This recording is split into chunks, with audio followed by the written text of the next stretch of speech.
ബന്ധം. ബന്ധിച്ചു, നിങ്ങളെ കെട്ടി. നിങ്ങൾ ഭാര്യയെ കെട്ടി, നിങ്ങളെ കോപം കെട്ടി. കെട്ടിലാണിപ്പം. ഏതിലെങ്കിലും ആശ വന്നു, നിങ്ങളവിടെ കെട്ടിയിട്ടു. ചുറ്റിത്തിരിയുന്ന കാണാം. ബന്ധിച്ചു കഴിഞ്ഞാൽ പിന്നെ ഇങ്ങനെ കിടന്ന് കറങ്ങുന്ന കാണാം.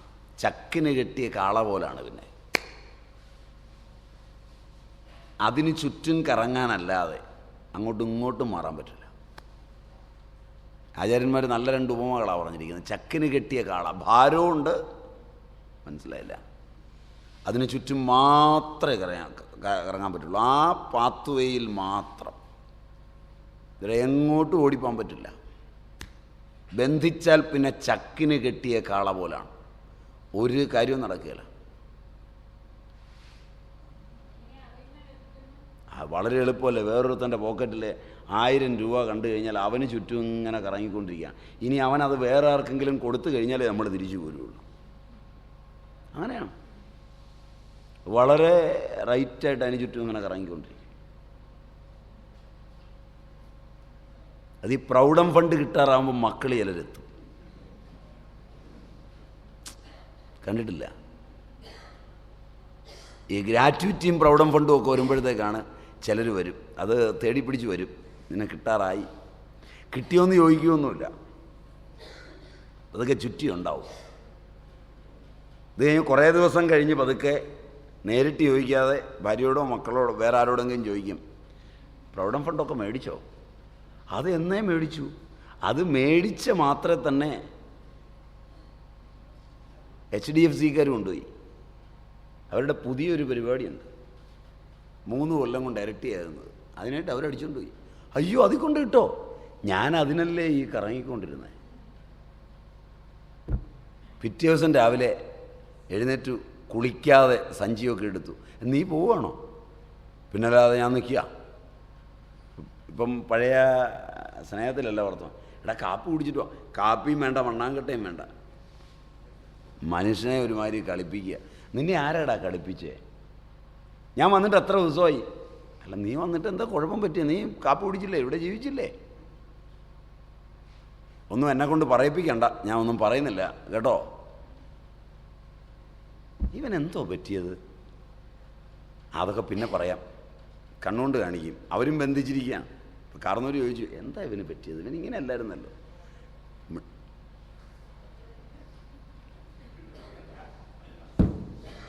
അപ്പോൾ അവിടെ ഒരു ബന്ധിക്കൽ, ഇവിടെ ഒരു ബന്ധിക്കൽ. പോയി കഴിയുമ്പോൾ അവന് പ്രൗഢം ഫണ്ടിന് വന്നതാ. ഞാനൊരടിയടിച്ചു, HDFCയിലിട്ടു. നിങ്ങളാണെങ്കിൽ അതിവിടെ ഉണ്ടെന്ന് വിളിച്ചു പോവും. അത് പറയാതിരിക്കാനാ. അതാ ഞാനിങ്ങനെയൊക്കെ കാണിച്ചാൽ മനസ്സിലാവണ്ടേ മനുഷ്യ?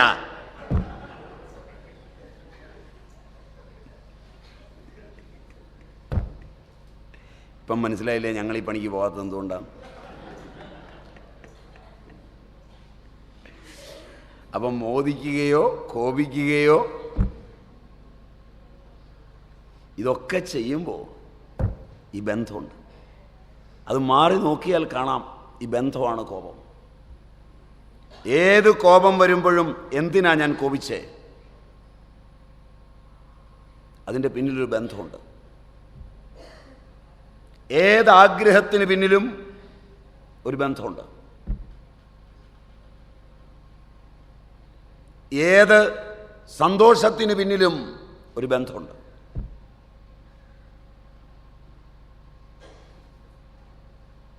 അതുകൊണ്ട് ബന്ധം തിരിച്ചറിയാൻ വളരെ എളുപ്പമാണ്. തിരിച്ചറിഞ്ഞാൽ ബന്ധമൊഴിഞ്ഞു പോകും.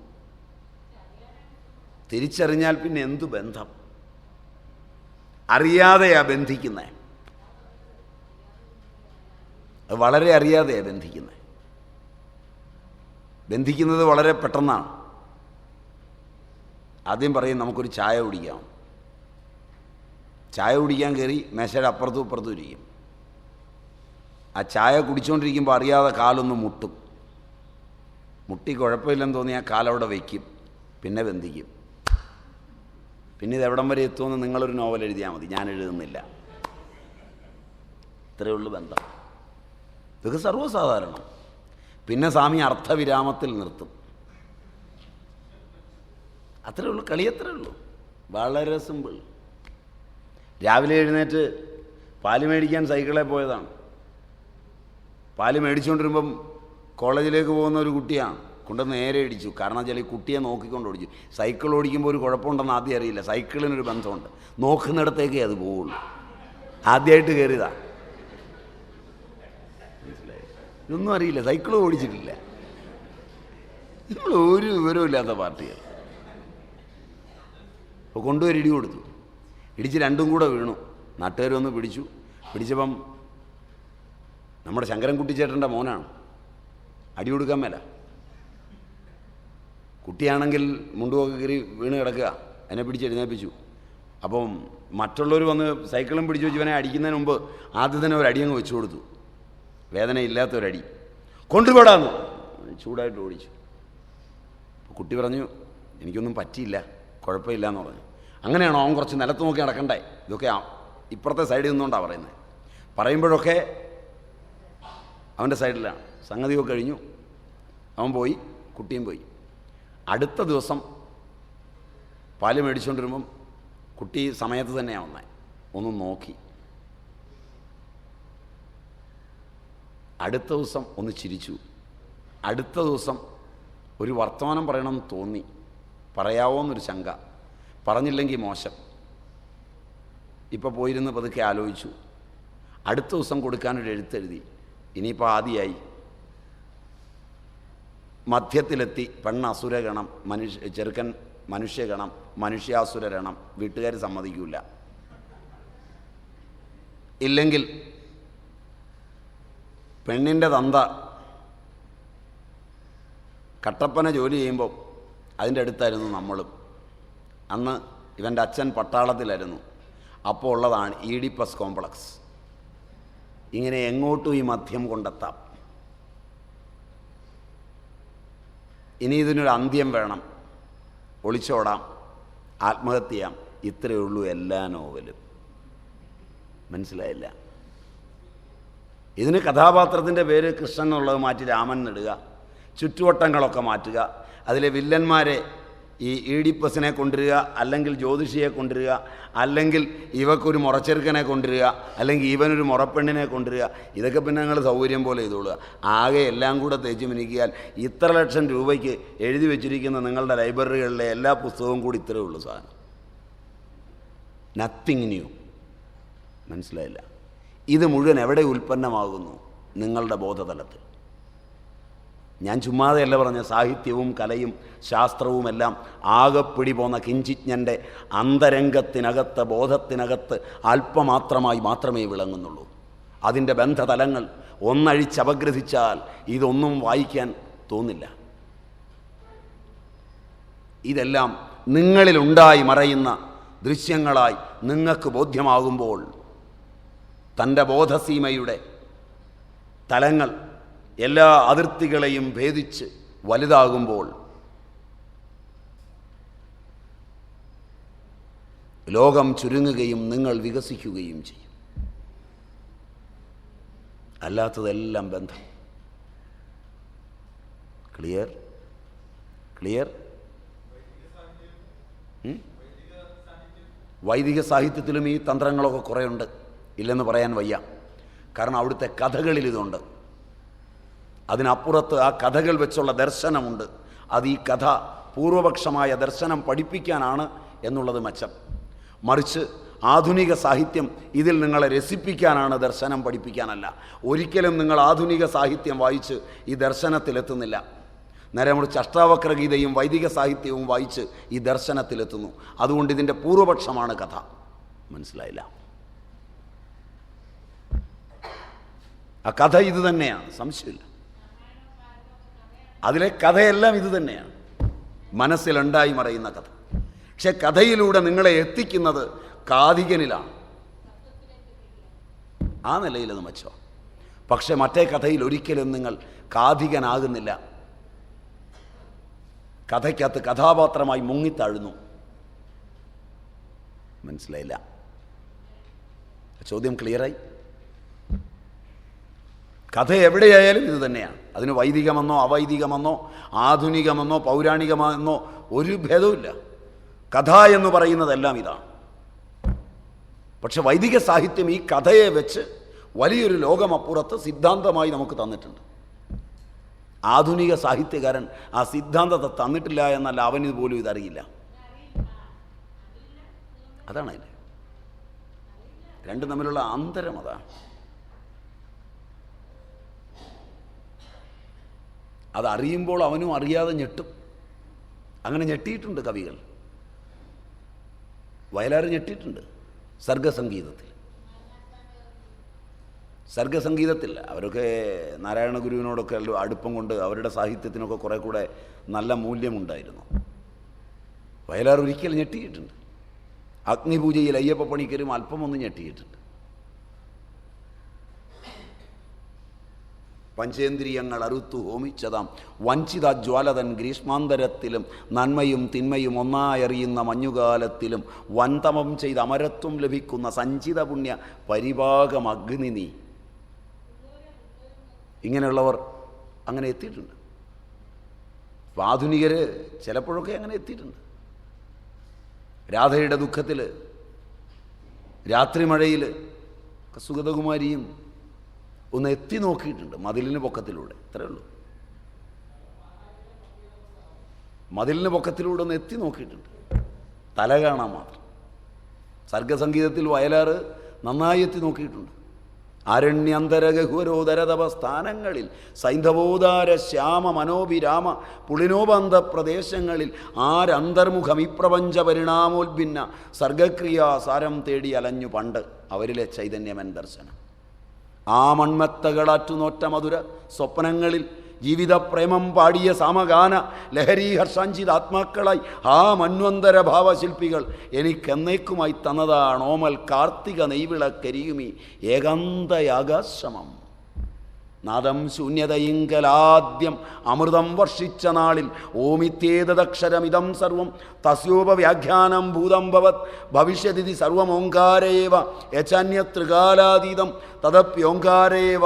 In the beginning there was word, word was with God, word was God എന്ന ആ പൗരാണിക യുക്തികളിലേക്ക് കടന്നു പോകുമ്പോൾ നാദം ശൂന്യതയിങ്കൽ ആദ്യം അമൃതം വർഷിച്ച നാളിൽ ഗതോന്മാദം വിശ്വപദാർത്ഥശാലയൊരിടത്തൊന്നായി തുടിച്ചിടവേ ആ ദാഹിച്ചു വിടർന്ന ജീവകലികാജാലങ്ങളിൽ കാലമേ നീ ദർശിച്ച രസാനുഭൂതി പകരൂ മത്പാന പാത്രങ്ങളിൽ.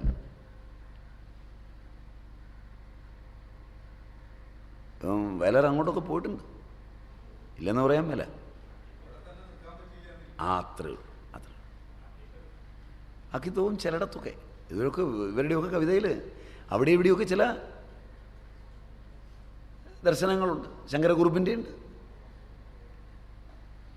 പക്ഷെ എവിടെയൊക്കെയോ തടഞ്ഞു വീണപ്പോൾ അവർ വേറെ ചിലതാണ് എഴുതിയത്. അതുകൊണ്ട് അയ്യപ്പ പണിക്കരൊക്കെ എഴുതിയിട്ടുണ്ട് വേറെ. സ്തുതി പാടുക നാം മർത്യന്, സ്തുതി പാടുക നാം തൻ അയൽപക്കത്ത് അരവയർ നിറയ പെണ്ണിന് പെരുവയർ നൽകും മർത്യന് സ്തുതി പാടുക നാം എന്ന് എഴുതി കഴിഞ്ഞ് ഒരു വർഷം കഴിഞ്ഞപ്പോഴത്തേക്ക് കേരളത്തിലെ പത്രങ്ങൾ മുഴുവൻ ഒരു മർത്യന് സ്തുതി പാടി. മനസ്സിലായില്ല.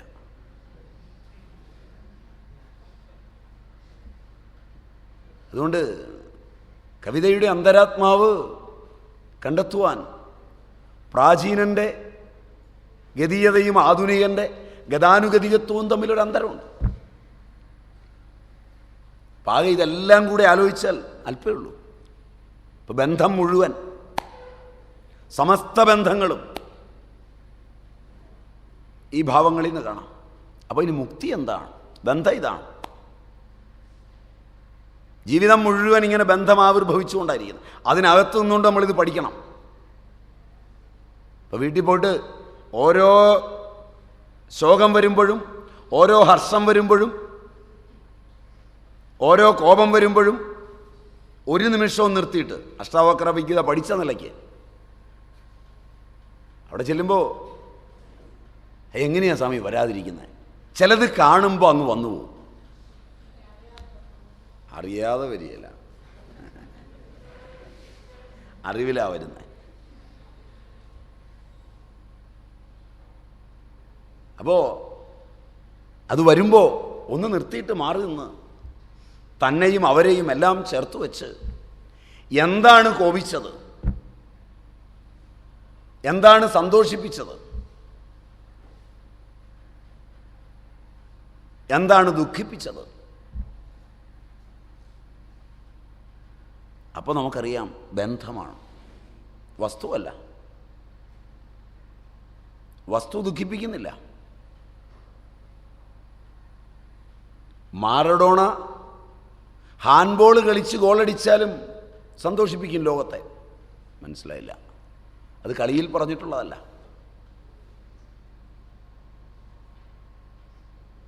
അപ്പോൾ എവിടെയാ സന്തോഷം? ബന്ധത്തിലാണ്. ആദ്യം ബന്ധിച്ചിട്ടാണ് കളി കാണുന്നത്. അതുകൊണ്ടിപ്പോൾ കളിയില്ല. കളിയില്ല. നിങ്ങൾ ഏതിലെങ്കിലും ബന്ധിച്ചാൽ പിന്നെ കളിയില്ല, പിന്നെ കാര്യമേ ഉള്ളൂ. അപ്പോഴാണ് നിങ്ങൾക്ക് കോപമൊക്കെ വരുന്നത്, ശോകം വരുന്നത്. ജയിക്കാൻ പോവുകയാണ്, ഒരു പന്തേ ബാക്കിയുള്ളൂ, 7 റണ്ണ് വേണം. മിയാൻദാദ് ക്രീസിൽ നിൽക്കുകയാണ്. വാലറ്റത്ത് നിന്ന് ചേതൻ ശർമ്മ എറിയാൻ പോവുകയാണ്. ഓഫിയഡായി കാഴ്ച കാണാൻ പറ്റുകയില്ല, ഭയങ്കര ടെൻഷൻ. അപ്പോൾ അമ്മമാരൊക്കെ കൂടി ഗുരുവായൂരപ്പന് നേർച്ചക്കൊലയൊക്കെ നേരുന്ന സമയം. അപ്പോഴാണ് തിരിച്ചാണ് ചേതൻ ശർമ്മ ക്രീസിൽ നിൽക്കുകയാണ്. 7 റണ്ണും കൂടെ വേണം. എറിയുന്നത് അക്രമാണ്, വസീം അക്രം.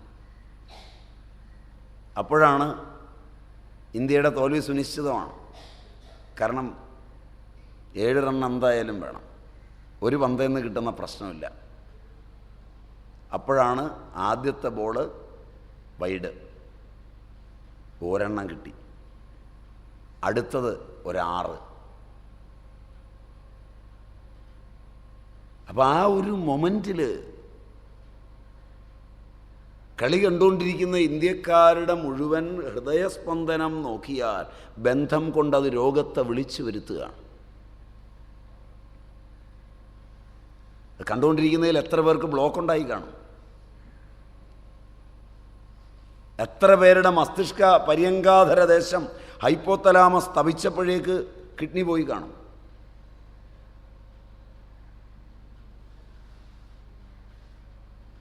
ബന്ധിപ്പിക്കുന്നതാണ് ഇതെല്ലാം. ഇങ്ങനെ നോക്കിയാൽ ബന്ധം എന്ന് പറയുന്ന ഒരു വലിയ ലോകമാണ്. ഏതും എന്തും ബന്ധത്തിൻ്റെ ഭാഷയിലാണ് പറയുന്നത്.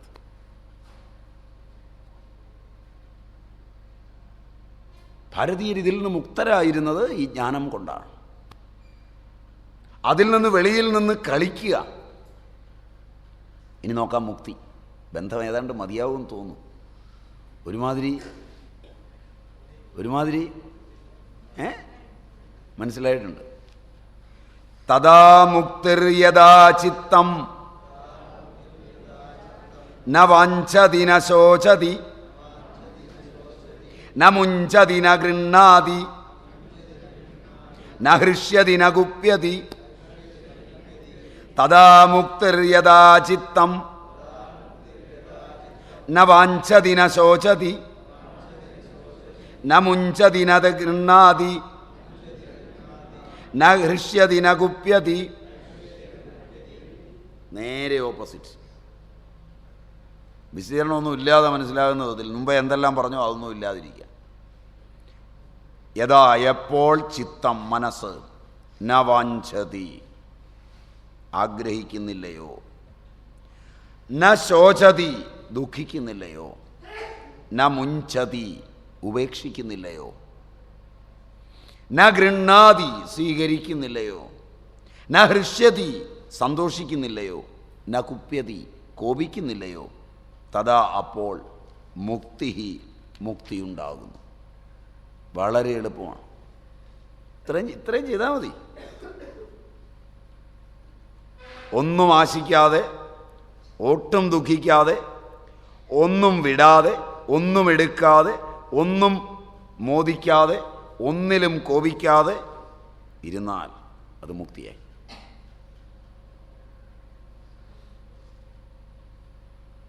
ഇത്രയും ആകെ പരിപാടിയുള്ളൂ.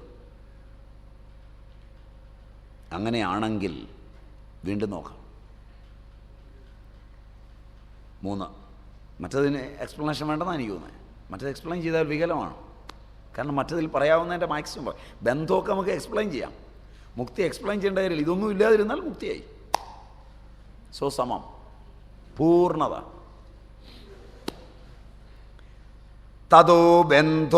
തഥാ ബന്ധോ യഥാ ചിത്തം സക്തം കാസ്വപി ദഷ്ടിഷു തഥാ മോക്ഷോ യഥാ ചിത്തം അസക്തം സർവദൃഷ്ടിഷു. തഥാ ബന്ധോ യഥാ ചിത്തം സക്തം കാസ്വപി ദൃഷ്ടിഷു തഥാ മോക്ഷോ യഥാ ചിത്തം അസക്തം സർവദൃഷ്ടിഷു. എപ്പോൾ യഥാ ചിത്തം കാസു അപി ദൃഷ്ടിഷു സക്തം തഥാ ബന്ധഃ ഭവതി. യഥാ ചിത്തം സർവദൃഷ്ടിഷു അസക്തം തഥാ മോക്ഷഃ ഭവതി. അതിലൊരു ചെറിയ പണി വെച്ചിട്ടുണ്ട്. അതുകൊണ്ട് ശ്രദ്ധിച്ച് പഠിക്കണം. ഇതുമാതിരി നല്ല പണിയാണ് വെച്ചിരിക്കുന്നത്.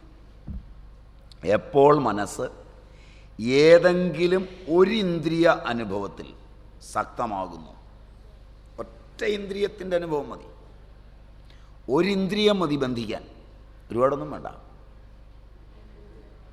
എല്ലാ ഇന്ദ്രിയവും പങ്കെടുക്കണ്ട ബന്ധിക്കാൻ ഏതെങ്കിലും ഒന്ന് മതി.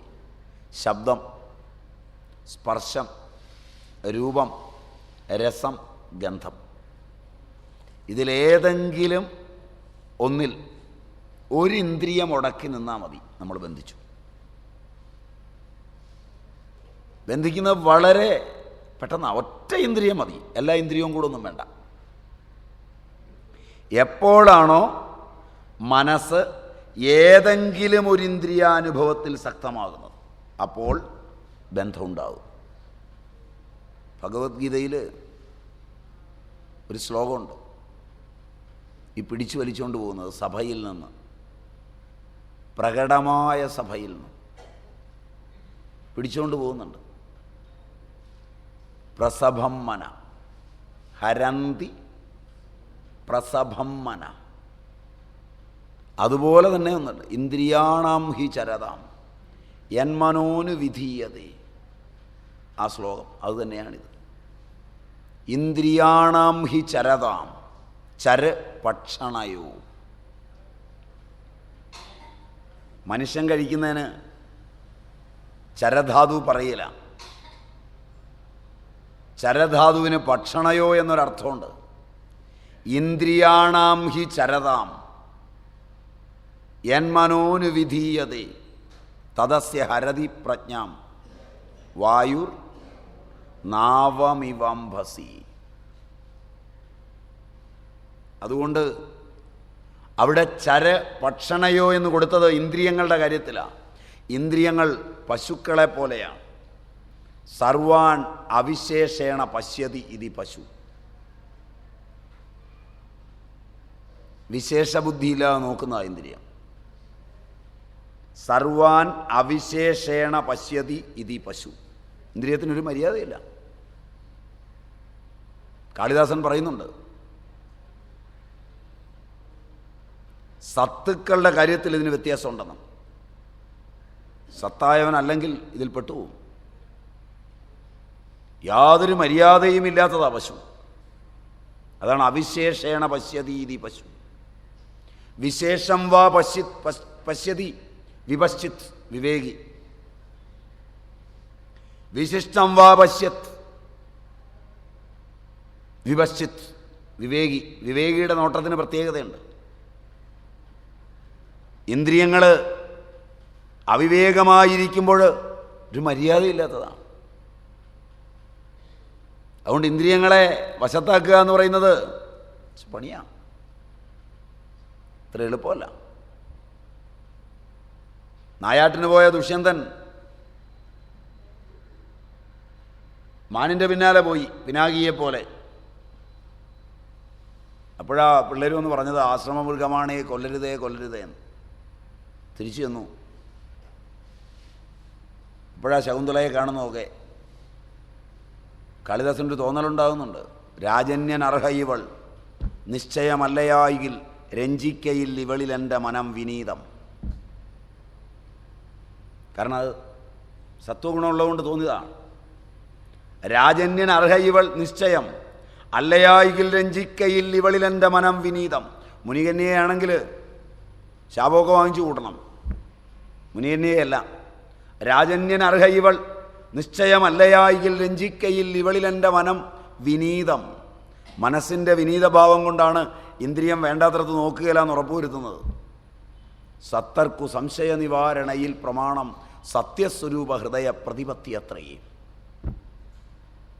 അതിലെ പ്രയോഗം സത്തർക്കു സംശയ നിവാരണയിൽ പ്രമാണം സത്യസ്വരൂപ ഹൃദയ പ്രതിപത്തി അത്രയേ. മലയാളം മൂലം സദാം ഹി സന്ദേഹപദേഷു വസ്തുഷു പ്രമാണം അന്തഃകരണ പ്രവൃത്തയ. കാളിദാസൻ.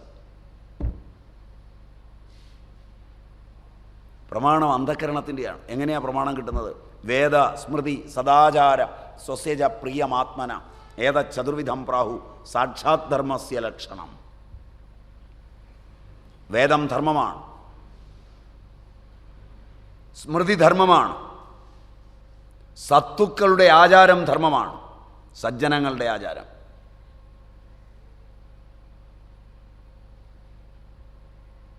പ്രിയമാത്മന ആത്മപ്രിയവും ധർമ്മമാണ്. അന്ധഃകരണത്തിൻ്റെ ശബ്ദം ധർമ്മമാണ്.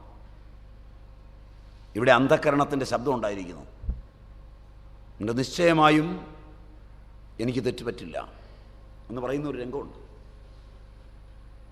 ധർമ്മത്തെക്കുറിച്ചൊക്കെ പഠിച്ച് ധർമ്മം വഴിയായി പോകുമ്പോൾ ധർമ്മം ശീലിച്ചവന് അവനൊരു കാര്യത്തിന് ഇറങ്ങിത്തിരിച്ചാൽ അവൻ്റെ അന്ധഃകരണം പറയും ഗോ അഹെഡ്. അത് ശീലിക്കാതിരുന്നാൽ ഇന്ദ്രിയങ്ങൾ പശുക്കളെ പോലാണ്. അത് ഇന്ദ്രിയാണാം ഹി ചരതാം എൻ മനോനു വിധീയതേ. ഒരിന്ദ്രിയം മതി, ഒരുപാടൊന്നും വേണ്ട, കൊണ്ടുപോകും.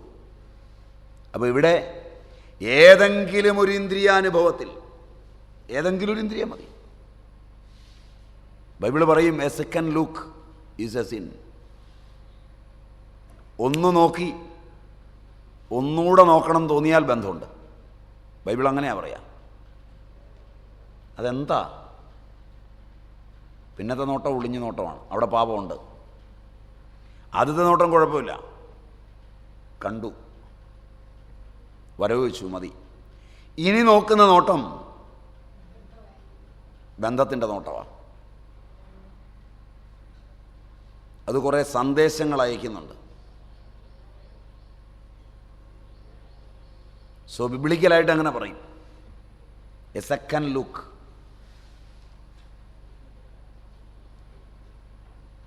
അപ്പോഴാണ് ശരിയായ നോട്ടം. രണ്ടാമത്തെ നോട്ടം പിന്നെ അവിടെ അങ്ങ് കുഴഞ്ഞു വീണോളും. ഒന്ന് നോക്കുന്ന കുഴപ്പമൊന്നുമില്ല, കാരണം അവിടെ വിശേഷമായി കാണാനൊന്നുമില്ല, സാമാന്യമായ കാഴ്ചയൊക്കെ ഉള്ളൂ. വിശേഷം എന്തോ ഉണ്ട്, അതാ ഒന്നുകൂടെ നോക്കിയത്. വിശേഷം കണ്ടോ, ബന്ധിച്ചു.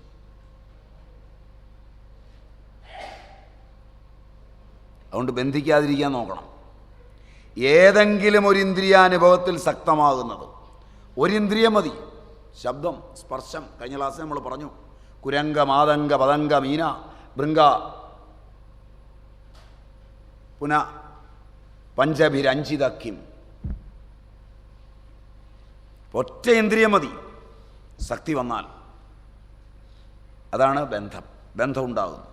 യഥാ എപ്പോൾ ചിത്തം സർവദൃഷ്ടിഷു അസക്തം തഥാ മോക്ഷഃ ഭവതി. എപ്പോൾ മനസ്സ് എല്ലാ ഇന്ദ്രിയാനുഭവങ്ങളിലും അസക്തമാകുന്നു. ഒന്നിൽ പോരാ, എല്ലാ ഇന്ദ്രിയങ്ങളിലും. മോക്ഷത്തിന് എല്ലാ ഇന്ദ്രിയങ്ങളിലും അസക്തമാകണം. ബന്ധത്തിന് ഒരു ഇന്ദ്രിയത്തിൽ മതി. അതാ രണ്ടും തമ്മിലുള്ള വ്യത്യാസം. അസക്തമാകുന്നു, തഥാ അപ്പോൾ മോക്ഷഃ ഭവതി, മോക്ഷമുണ്ടാകുന്നു. അപ്പോൾ മനസ്സേതെങ്കിലും ഇന്ദ്രിയത്തിൽ അസക്തമായാൽ അത് ബന്ധം. മനസ്സ് സർവേന്ദ്രിയങ്ങളിലും അസക്തമായാൽ മുക്തി. ഇത്രയാണ് അതിൻ്റെ വഴി. നോക്കാം. 4 സമയം എന്തായി? 7 മിനിറ്റ് ഉണ്ട്. യദാ നാഹം തദാ മോക്ഷഃ യദാഹം ബന്ധനം തദാ മത്വേതി ഹേലയാ കിഞ്ചിത് മാ ഗൃഹാണ വിമുഞ്ച മാം യദാ നാഹം തദാ മോക്ഷഃ യദാഹം ബന്ധനം തദാ മത്വേതി ഹേലയാ കിഞ്ചിത് മാ ഗൃഹാണ വിമുഞ്ച മാം. യഥാ എപ്പോഴാണോ അഹം ന തദാ മോക്ഷഃ ഭവതി യഥാ അഹം തദാ ബന്ധനം ഇതി മത്വാ ഹേലയാ കിഞ്ചിത് മാ ഗൃഹാണ മാ വിമുഞ്ച.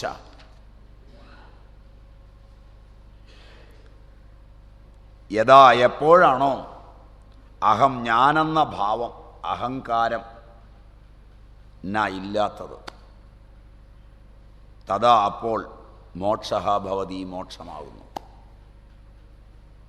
ഞാൻ ഏതിലെങ്കിലും ബന്ധിച്ചിട്ടാണ് ഉള്ളത്. എപ്പോൾ ഞാനില്ല.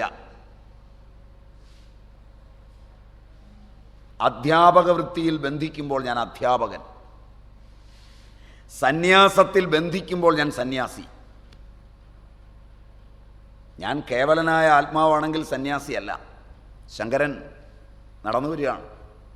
ഒരച്ഛനും അമ്മയും കൂടെ വന്നു. കൊച്ചു പയ്യനുണ്ട് കൂടെ. പറഞ്ഞു, വർത്തമാനം പറയുന്നില്ല, ഉപനയനം ഒന്നും കഴിക്കാൻ പറ്റിയില്ല. ബ്രാഹ്മണരാണ്, ഉപനയനം കഴിക്കണം ബ്രാഹ്മണ മര്യാദയിൽ, അതിന് നിവർത്തിയില്ല.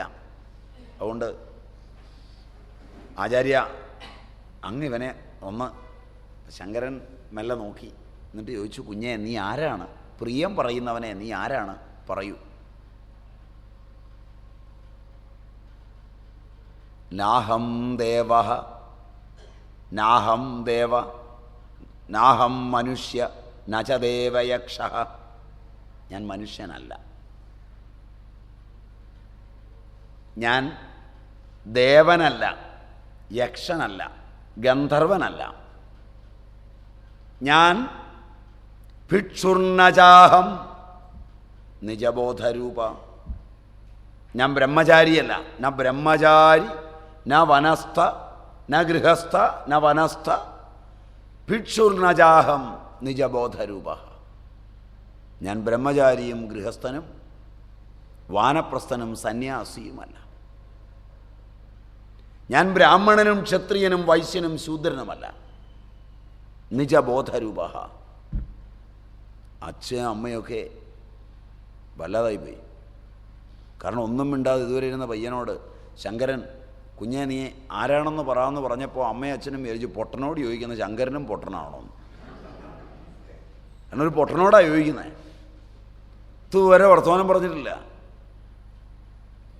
അപ്പോഴാണ് അവൻ വാ തുറന്ന് പറഞ്ഞത്, ഞാൻ മനുഷ്യനല്ല, ഞാൻ ദേവനും യക്ഷനും ഗന്ധർവനും കിന്നരനുമല്ല, ഞാൻ ബ്രഹ്മചാരിയും ഗൃഹസ്ഥനും വാനപ്രസ്ഥനും സന്യാസിയുമല്ല, ഞാൻ ക്ഷത്രിയനും ബ്രാഹ്മണനും ക്ഷത്രിയനും വൈശ്യനും ശൂദ്രനുമല്ല, ഞാൻ നിജബോധരൂപമാണ്. അച്ഛനെ അമ്മയും വിളിച്ച് സമാനിപ്പിച്ചിട്ട് പറഞ്ഞു, ഇവൻ നിങ്ങളുടെ വീടിന് ചേരുമെന്ന് തോന്നില്ല, ഇവൻ എൻ്റെ കൂടെ പോരട്ടെന്ന്. ഇവൻ അവിടെ ഇരുന്നാൽ ശരിയാവില്ല, നിങ്ങൾക്ക് പറ്റുകയില്ല, ഇവൻ എൻ്റെ കൂടെ കൊള്ളാം. പേരറിയുവോ? ഹസ്താമലകൻ, ഉള്ളംകൈയിൽ നെല്ലിക്ക പോലെ ജ്ഞാനം ഉണ്ടായവൻ. ഹസ്താമലകൻ എന്നാണ് പേര്. ശങ്കരൻ വിളിച്ചത് അങ്ങനെയാണ്, ഹസ്താമലക. കാരണം അറിവ് അവൻ ഉള്ളംകൈയിൽ നെല്ലിക്ക പോലെയാണ്, ക്ഷിപ്രസാധ്യമാണ്. അപ്പോൾ അഹങ്കാരം തീരെയില്ല. അഹങ്കാരമുണ്ടെങ്കിൽ മോക്ഷമായില്ല. അല്പം പോലും അഹങ്കാരമില്ല. ഞാനെന്ന അഹന്ത ആ വഴിയിലൂടെ പോയിട്ടില്ല. അത് മോക്ഷമാണ്. എപ്പോൾ അഹങ്കാരമുണ്ടോ അപ്പോൾ ബന്ധമുണ്ടാകും.